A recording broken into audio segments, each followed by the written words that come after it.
예, 다음으로는 이제 교수님의 시선으로 에버노트를 어떻게 활용하고 있는지에 대해서 경남과학기술대학교 전자상거래 무역학과의 박상윤 교수님이 들려주시겠습니다.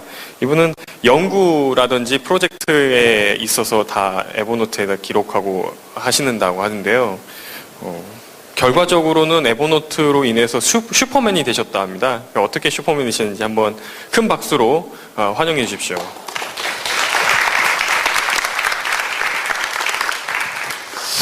그게 아다르고 어다른데 슈퍼맨이 된 게 아니라 되고 싶다라고 표현인데 됐다라고 표현이 된 것 같습니다. 예, 에버노트와 함께하는 이제 대학 교수의 일상생활에 대해서 말씀드리겠습니다. 저는 경남과기대 전자상거래 무역학과에 있고요. 과에서 보시다시피 저는 소셜 미디어 쪽 많이 관심 있고 연구 주제도 그쪽이고요. 옛날에는 그 개발자로서 생활도 좀 했었습니다. 그래서 이런 백그라운드가 있습니다. 그 에버노트의 모토는 모든 것을 기억한다라고 얘기를 하는데 저희 집사람은 맨날 이런 것만 이렇게 얘기합니다. 저보고 당신은 필요한 것만 기억한다고. 그래서 예, 이 말의 표현은 뭐냐면 저는 너무 많은 것을 잊어먹고 건망증도 심하고 만났던 사람들 저 사람 본 것 같은데 까먹고 뭐 이런 것이 반복돼요. 그리고 제가 둔 거 어디인지 못 찾고 그리고 수첩 여러 개입니다. 여기 조금 저기 조금 펜도 잊어먹고 몰스킨 펜 노트 너무 좋아서 폼도 나서 샀다가 얼마 안 쓰고 접어둔 몰스킨 여러 권 뭐 이렇습니다. 그래서 천성이 게으르고 기억도 잘 못하고 필요한 것만 기억하길 좋아하는 제가 에버노트를 활용해서 얼마큼 많이 더 좋아졌는가에 대해서 함께 좀 나누는 시간이 되었으면 좋겠습니다. 예, 대학 교수가 가장 많이 하는 일은 대학교에서 수업을 하는 일입니다.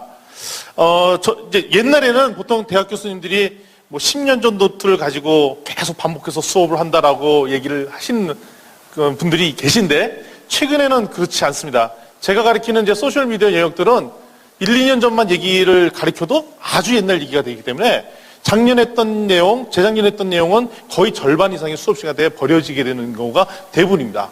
그리고 또 최근에 들어서는 과거에는 선생님들이 앞에서 이렇게 막 가르치고 학생들은 절반은 졸고 자고 뭐 필기한 사람 필기하고 이런 분위기였는데 대학교의 수업 분위기도 좀 사실 많이 바뀌었습니다. 그래서 액티브하게 학생들이 함께 일어나서 뭐 벽에 일어나서 활동도 하고 이런 수업 분위기로 사실 많이 바뀌어 있습니다. 그래서 그런 수업을 하는 것이 제일 많은 일이고요.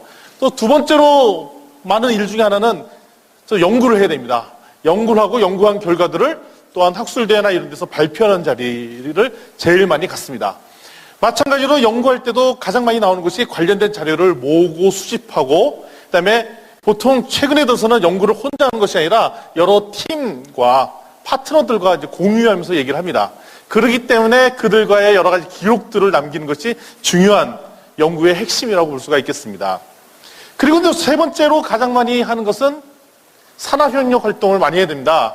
특별히 저는 경남 진주에서 왔는데요. 진주 지역에 있는 다양한 기업체들을 얼마나 잘 활성화시켜주고 애로사항을 들어주고 그들의 문제를 해결할 수 있는 방법들이 무엇인가를 그런 역할들을 사실 맡고 있습니다. 그래서 다양한 기업체 분들과 만나서 미팅하고 회의하고 때로는 그들의 문제를 해결하는 그런 자들이 많은데 그 자리에는 마찬가지로 저 연구실에 같은 학사, 석사 이런 학생들과 함께 이 일들을 진행하거나 동료 교수님들과 진행할 때 이 일들이 많이 나왔습니다. 근데 이런 활동들의 공통점이 하나 있습니다. 어떤 공통점이냐면요. 예, 많은 흔적이 남다는 공통점이 있습니다. 저게 제 책상입니다. 예, 아시다시피 천성이 게으르고 정리하는 거 무척 싫어하는 저로서는 이것이 귀찮아서 이렇게 쌓아놓고 보면 정리 안 된 채 저 파일들, 문서들이 쌓여 있고 그 한 책상 갖고는 모질라서 옆에 책상을 또 도배하고 이렇게 책상들이 정리 안 된 채 남아있는 수많은 자료들로 정신없이 있는 경우가 흔히 있는 일입니다. 그리고 또 최근에 수업 방식이 앉아서 수업 듣는 방식이 아니라 학생들이 일어나서 조별로 활동들을 하고 발표하고 포스트잇을 붙이고 그리고 이런 작업들을 많이 하게 되는데요. 이러다 보면 마찬가지로 흔적들이 남습니다. 저 수업은 제가 시스템 분석 설계라는 과목을 가르칠 때 내용들인데요. 시스템 분석이라는 설계라는 과목이 일반 학생들이 무척 싫어하는 과목 중에 하나입니다. 왜냐하면 재미없거든요. 그래서 어떻게 하면 좀 재밌게 유도하려고 이게 마인드맵 비슷한 거 아니면 그림으로도 표현하고 이런 것들을 하다 보면 학생들이 졸 수가 없습니다. 졸 수도 없고 되게 인터랙티브하게 재밌게 수업들을 참여해서 이런 방법들을 많이 쓰는데 문제는 수업 끝나고 저만한 흔적들이 다 쓰레기통으로 간다든가 관리가 안 된다든가 어느 조가 어떻게 많이 하는지를 잘 알 수가 없다는 겁니다. 그래서 이런 문제들을 어떻게 해결할까 고민을 많이 했었어요.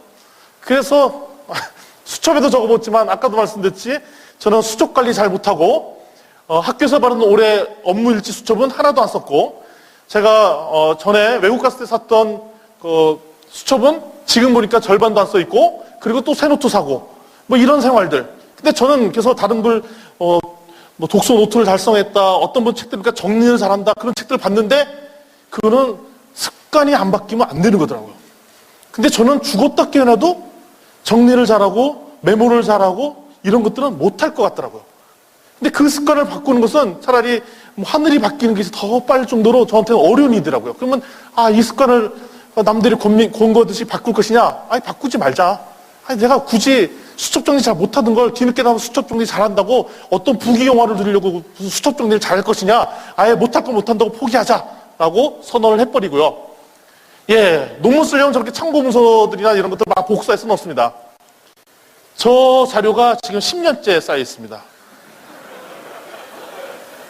찾아보면 논문 찾은 거, 출력한 거, 그 여러 개 막 섞여 들어가 있고 뽑았다, 일단 정리해서 넣었다가 정리한 채 논문 파일들. 그러니까 저렇게 쌓여있는 논문 자료들도 많이 있습니다.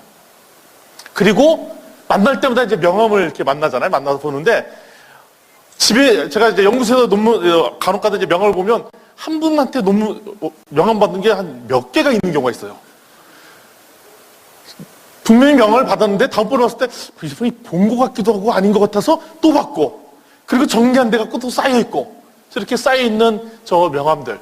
저러니 제가 업체 관리를 업체 기업체를 도와주는 일을 얼마나 잘하겠느냐. 그래서 이런 것들을 좀 해결해 보자 해서 첫 번째 냈던 솔루션은 소셜 미디어로 한번 해결해 보자. 그래갖고 제가 맨 처음에 했던 것들은 학생들이 수업하고 이런 것들을 제가 게으르니까 제가 타이핑하고 이런 것도 귀찮아서 학생별로 그 흔적들을 남기라고 했습니다. 그러기에 가장 적절한 미디어가 소셜 미디어더라고요. 왜냐하면 페이스북이나 이제 기록을 하면 되잖아요. 그리고 블로그에 남기도록 하고 뭐 이런 작업들을 계속 학생들을 강요하고 안 하면 학점 준다고 위협하고 그래갖고 페이스북에 강의하고 사용하게끔 했습니다. 왜냐하면 저는 게으르기 때문에 제가 기록하는 것보다 학생들이 기억하면 너무 좋겠다 싶은 생각으로 온라인 활동, 토론하기, 과제 제출도 학생들 보고 하게끔 하고 저는 관리하고 그 다음에 온라인 조물동, 활동을 열심히 하는지도 확인해버리고 그 다음에 오프라인으로 종호했으면 그 근거를 남겨라. 그래서 그 페이스북에 남기는 이런 활동들을 했습니다. 그리고 이러다 보니까 또 사진도 관리가 안 되잖아요. 사진은 그러면 어디다 올릴까? 플리커나 피카사 웹에 이렇게 올라가도록 여러 가지 세팅들을 했었어요. 그래서 플리커나 피카사 웹에 올라가는 것들은 너무나도 좋은 방법인데 문제는 블로그는 글쓰기가 또 여전히 어렵고 페이스북은 지난 자료는 못 찾는다는 거죠. 지난 자료 못 찾으니까 결국 성적을 평가한다든가 학점을 관리한다든가 이런 것은 불가능한 일로 바뀌어버리더라고요. 그때 만난 게 에버노트입니다. 그래서 처음에는 에버노트를 가지고 뭘 했냐? 에버노트에 기록을 다 남기고 그것을 이용해서 블로그에 포스팅하고 그 블로그에 포스팅한 것을 다시 페이스북에 이렇게 공유하는 패턴들을 많이 하고 그 다음에 다양한 그 매장화되어 있는 자료들을 또 링크하거나 거는 뭐 이런 작업들도 하고 그 다음에 여기 있는 내용들을 메일링하고 메일을 받고 이런 걸로 초창했습니다. 근데 하다 보니까 재밌어서 이제는 모든 것들을 다 에버노트로 해보자. 오피스도 쓰지 말고 모두 쓰지 말고 모든 것을 에버노트로 하자는 순간적으로 좀 미친 생각이 들더라고요.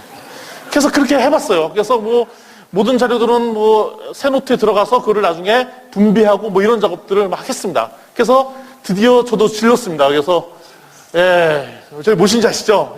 아까도 언급됐던 그 후지츠의 그 스캐너를 사갖고 했더니 자동으로 메일링 전기가 다 되더라고요. 그래서 몇 년째가 아니고 거의 10년째 나왔던 명함 정리가 다 끝났어요. 하루 만에 관리가 됐어요. 또 신기한 것은 진짜로 그 이름을 쳐보니까 딱딱 나오는 거예요. 야, 이럴 수다. 대박이다. 그래서 이렇게 일단은 관리가 됐고요. 그래서 저는 이제 논문을 코옥해서 많이 쓰는 거인데, 그 체크리스트 해갖고 논문 누구랑 같이 쓰고, 그다음에 이거 진도 체크를 저희가 함께 이렇게 진행을 하고 있고, 최근에 1, 2년 사이에 지금 논문 작업하는 것들 저게 체크하면서 파트너십을 이용하면서 작업을 지금 하고 있는 것을 보여드린 거고요. 그리고 한번 논문 작업할 때 기본적으로는 클리어리를 이용해서 논문 검색해서 담고, 신문 기사도 담고, 근데 그 기사들은 특정한 논문 주제 폴더에 모이도록, 그러니까 스택에 모이도록 이런 작업들을 합니다. 그래서 심지어는 저희가 오프라인 미팅도 하거든요. 근데 저는 오프라인 미팅 할 때 이렇게 포스트잇을 많이 사용하는데, 포스트잇 했던 내용들을 그 오프라인 감성이 막 젖어나잖아요. 포스트잇을 예쁘게 적는 것을. 그걸 찍어다 그대로 붙여놓으면 나중에 논문을 작성할 때 저기 있는 내용들을 조화해서 한 편의 논문을 작성하는 도구로서 저희가 많이 활용을 하고 있습니다. 마찬가지로 수업 진행할 때는 제가 매주 수업할 때 이건 4월 10일에 샘플로 보여드리는데 그날 제가 가르쳐야 될 내용들이 저 내용이었어요. 그래서 제가 필요한 분을 링크 건 것들을 제가 걸어서 저 내용들을 그날을 수업해야지. 그러면 저는 그날 뭐 갖고 수업하느냐? 아이패드만 들고 들어가서 적인 대로 수업을 합니다. 진행하고 학생들이 저거대로 진행하도록 유도하는 이런 작업들을 함께 진행을 했습니다. 그러다 보니까 저는 이제 한번 하면 아이들을 이렇게 좀 강하게 같이 하자라고 이렇게 꼬시고 위협하고 이런 경향들이 있습니다. 그래서 학생들을 막 몰입을 해서 했더니 특정 학생 중에 하나가 실제적으로 자기가 수업한 프로젝트나 이런 것들을 거의 이제 아이폰에 기록을 하고 돌아다니면서 회의 같은 거를 아이폰에 기록을 한 다음에 그걸 에버노트로 공유해서 활용하는 이런 샘플 예제도 저희가 함께 나눌 수가 있었습니다. 그러니까 저희 과 학생들도 지금 현재 에버노트를 거의 많이 사용하는 학생들이 이제 늘어났죠. 이 대목은 제가 진짜 미쳤던 것 같습니다. 그래서 왜 미쳤냐면, 그래서 여기에 피를 받아갖고 학생들 수석부나 학생들 관리들을 에버노트로 해보자 그래갖고 저게 표를 만들었어요. 표를 만들어서 했다 보니까 에버노트로 표 만든 거는 미친 짓이더라고요. 매주 내용이 바뀌고 또 바뀌었는데 칸을 조정이 안 되더라고요. 나 몰랐어요, 그런 것들. 써보다 보니까. 그래서 저거를 하다가 저랑 같이 있는 조교수님이 전 죽었다 깨나 저거 못하겠습니다. 뭐 이렇게 포기하고. 그래서 제가 알았습니다. 뭐냐면, 에버노트가 모든 것을 하는 것이 아니구나. 에버노트는 다른 것을 잘하는 것을 오히려 잘 활용하면 더 좋겠구나라는 생각을 했어요. 그래서 문서 작성은 오피스나 구글 독스 쓰면 돼요. 왜냐하면 구글 독스나 오피스가 더 잘 되니까. 그리고 공유는 굳이 에버노트가 공유가 안 된다고 뭐라고 할 필요가 없어요. 왜냐면 공유 잘 되는 소셜미디어 쓰면 되니까. 단 중심부에 에버노트가 들어가 있다는 거죠. 그래서 다시 바꿨습니다. 학생 출석부 관리는 구글 독스 대신 여기서 링크 따다 쓰는 이런 포맷으로 바꿔버렸어요. 그래서 업무 체계도가 바뀌었어요. 문서 작성은 필요에 따라 오피스 쓰고 구글 독스 씁니다. 그리고 사진은 여전히 사진 저장하기 가장 좋을 툴인 플리커나 피카사앱에 저장합니다. 그리고 웹에 있는 자료, 그다음에 파일들 이런 것들은 PDF 파일 저장하는 그런 사이트에다 다 올려놓고 단 뭐만 관리하냐? 링크만 관리하겠다는 거예요. 링크. 에버노트에는 모든 링크만 관리하겠다. 제가 급할 때는 사진도 기본적으로 에버노트에 넣지만 제가 느끼기에는 에버노트가 사진 전문 툴은 아니라 생각이 들어요. 왜냐하면 사진을 잘 관리하는 툴은 플리커나 그런 툴들이 있기 때문이에요. 다만 문제는 다양한 소셜미디어 툴들이 엄청나게 많이 있지만 그것들은 문제들이 뭐냐면 통합적으로 관리할 수 있는 방법이 없거든요. 그래서 중간 메인에 들어가 있는 것은 에버노트가 가운데 있어서 모든 소셜미디어에 올라가 있는 자료들을 중앙부에서 링크해서 보관하고 이런 것을 블로그에 포스팅하든가 이거를 페이스북에 올린다든가 또 IFTTT 이용해서 또 받든가. 페이스북은 여전히 문제가 과거 데이터가 흘러가면 저장이 안 되는 부분이기 때문에 이 대부분에서는 IFTTT를 이용해서 에버노트에 저장하고 전송하고 이렇게 체제를 바꿨습니다. 그러니까 저는 기본적으로 오프라인의 감성들을 유지하고 싶어요. 오프라인의 저는 여전히 회의할 때 가장 많이 쓰는 툴은 수첩도 아니고 노트도 아니고 포스트잇입니다. 포스트잇에 적어놓고 그걸 벽에 붙여놓습니다. 그게 왜 좋냐면 혼나거든요. 포스트잇에 적어놓고 보시면 보기 좋잖아요. 그래서 저희 다양한 것을 포스트잇에 붙여놓고 이런 것들을 어떻게 관리냐? 찍습니다. 찍어서 에버노트에 기록되고 그것을 필요에 따라 소셜미디어에 공유하는 패턴들로 가고 있습니다. 그래서 저희가 이제 마지막으로 우리 연구실에서 어떻게 회의하는가 마치면 저희가 연구실에서 회의는 저희 연구실에서도 하기도 하고 심지어 카페 가서도 회의를 합니다. 카페에서 회의를 하면 반드시 쓰는 도구가 에버노트가 아니라 포스트잇입니다. 포스트잇에 기록하고 적고 나누고 이거를 찍어서 에버노트에 관리하는 거죠. 에버노트에 적으면 저희는 연구실 멤버들이 각자 에버노트에 투두리스트 할 일들을 이렇게 정리를 합니다. 제 연구생들이 다 자기들 정리한 것들을 제가 적어 놓으면 행사들도 이렇게 막 적어놨죠. 오늘 있은 에드 컨퍼런스 스케줄도 저희 학생들이 다 제가 제 에버노트 페이지가 아니라 저희 연구실에 있는 학생들 에버노트 페이지입니다. 그래서 저게 어디로 모여지냐? 저희 연구실에 리더가 있어요. 리더에 다 공유가 모여요. 그러면 저희 연구실 리더는 저희 연구생들이 주중에 회의한 내용대로 그것들을 제대로 했는가 업무를 체크를 하죠. 그래서 나중에 저는 그 업무가 제대로 진행되고 있는가 확인하는 이렇게 체제로 돌아가고 있습니다. 왜 저보고 직접 확인하냐면 왜냐면 저 귀찮거든요. 왜냐면 저 집사람이거든요. 저는 필요한 것만 기억하고 수초도 관리도 안 되고 그래서 누가 얘기하면 그것도 까먹고 뭐 그러기 때문에 기억을 잘하고 에버노트 관리 잘하는 그 친구와 함께 이 일들을 같이 하고 있습니다. 그리고 제가 기업체 만나면 그 기업체들과 만나서도 바로 그 자리에서 회의를 하는 내용들을 제가 포스트잇 적는 걸 좋아한다고 했죠. 저렇게 포스트잇을 적습니다. 그걸 모아놓고 그걸 찍습니다. 찍어놓은 그 장면들을 근거 날입니다. 그래서 이거를 그냥 회의록으로 씁니다. 그래서 이 에버노트에 작성된 걸 가지고 회의에 참석했었던 분들한테 메일링 보내고 그러면 그 자리에서 모든 것들이 회의 정리가 끝났는데 좋은 장점은 오프라인의 감성이 그대로 살아나면서 에버노트를 통해서 공유하는 이런 시스템을 가지고 있습니다. 지금 진행되는 거 잠깐 말씀드리면요. 제가 스캐너 샀다고 그랬잖아요. 그래서 이걸로 본전 뽑으려고 저희가 연구소에 있는 모든 제본했던 거 이런 자료들을 재단기로 지금 썰고 있습니다. 썰어서 다 지금 스캐닝을 뜨고 있습니다. 근데 저 스캐닝한 자료는 기본적으로 에버노트에 들어가는 게 아니라 클라우드 서비스에 들어가고 있습니다. 그래서 기본적으로 두꺼운 자료들은 다음이나 유클라우드에 들어가고 그다음에 논문 자료 같은 거는 드롭박스에 저장되는데 왜 드롭박스를 쓸 수밖에 없는 이유는 뭐냐면 링크가 잘 걸려요. 다른 다음이나 유클라우드 같은 것도 링크가 걸리긴 한데 막 에러가 자주 발생하고 잘 못 찾겠더라고요. 근데 뭐 이렇게 지금 시스템을 굳혀서 저희는 뭐만 관리하느냐? 에버노트에서는 모든 정보는 클라우드에 들어가고 그거에 링크 정보만 관리해서 에버노트에는 모든 걸 관리하지만 링크 정보만 관리해서 될 수 있으면 가볍게 유지하는 것이 저희 목표입니다. 그래서 마지막 화면인데요. 결국 우리는 요즘 소통 얘기하고 많은 것을 나누자고 얘기하는데 사실 소통을 잘하기 위해서는 축적된 가치들이 있어야 됩니다. 축적된 기록들이 있어야 된다는 거죠. 그러기 위해서는 에버노트가 가장 좋은 도구 중에 하나고요.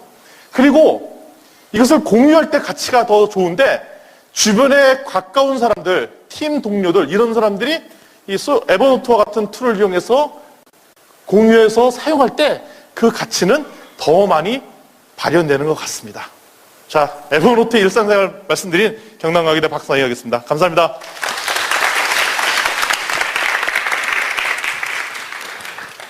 역시 이런 소셜미디어 전문가이시라서 그런지 인터레스트 그래프 멋지게 놀랍습니다. 아까 그 서비스 관계도 때 셔터 울리는 소리가 엄청 들리더라고요. 아마 돌아가셔서 많이 또 활용하실 것 같습니다. 다시 한번 박상혁 교수님께 큰 박수 부탁드립니다.